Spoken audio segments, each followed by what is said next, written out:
শরীরে ইউরিক অ্যাসিডের মাত্রাকে অনেক সময়ই গুরুত্ব দেয়া হয় না। তারপর পরিস্থিতি হাতের বাইরে চলে গেলে তখন চিকিৎসকের সঙ্গে পরামর্শ করতে হয়।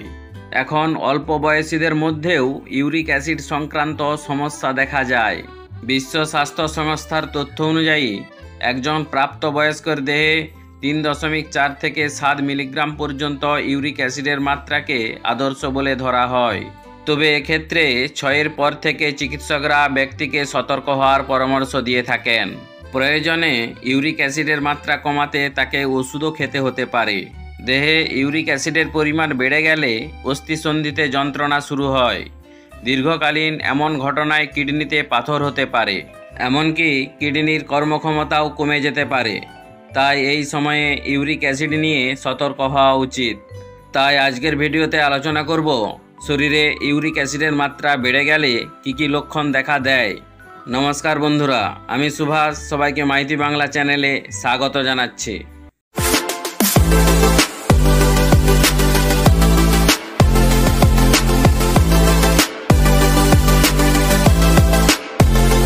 নাম্বার 1, দেহে ইউরিক অ্যাসিডের মাত্রা বৃদ্ধি পেলে বিভিন্ন অস্থিসন্ধিতে ব্যথা শুরু হতে পারে। এদের মধ্যে হাঁটু এবং গোড়ালি অন্যতম। রাতের দিকে এই ব্যথা বাড়তে পারে। নাম্বার 2, কোনো ক্ষেত্রে ইউরিক অ্যাসিডের ফলে হাতের আঙুল, হাঁটু বা কনুই ফুলে লাল হয়ে যায়। এক্ষেত্রে ব্যথা নাও হতে পারে। তাই শরীরে হঠাৎ করে কোনো ফোলাভাব লক্ষ্য করলে সাবধান হওয়া উচিত। নাম্বার 3, ঘন মূত্রত্যাগের বেগ বা মূত্রের বর্ণের পরিবর্তন ইউরিক অ্যাসিড বৃদ্ধির ইঙ্গিত দিতে পারে। শরীরে ইউরিক অ্যাসিড বেশি হলে অনেক সময় মূত্রের সঙ্গে রক্তপাতও হতে পারে। নাম্বার 4, ইউরিক অ্যাসিডের পরিমাণ বেশি হলে অনেক সময় পেশি তার নমনীয়তা হারায়।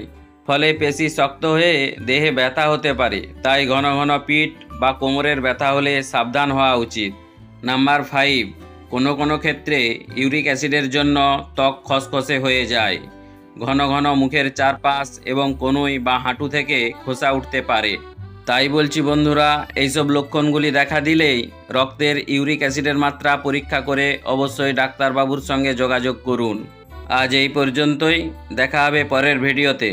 ভিডিওটি ভালো লাগলে অবশ্যই একটি লাইক করুন এবং চ্যানেলটিকে সাবস্ক্রাইব করে পাশে থাকা বেল আইকনটি প্রেস করে নোটিফিকেশানটি অন করে রাখুন, যাতে করে মাইতি বাংলা চ্যানেলের অতি গুরুত্বপূর্ণ ভিডিওগুলি সবার প্রথমে আপনার কাছে পৌঁছে যায়।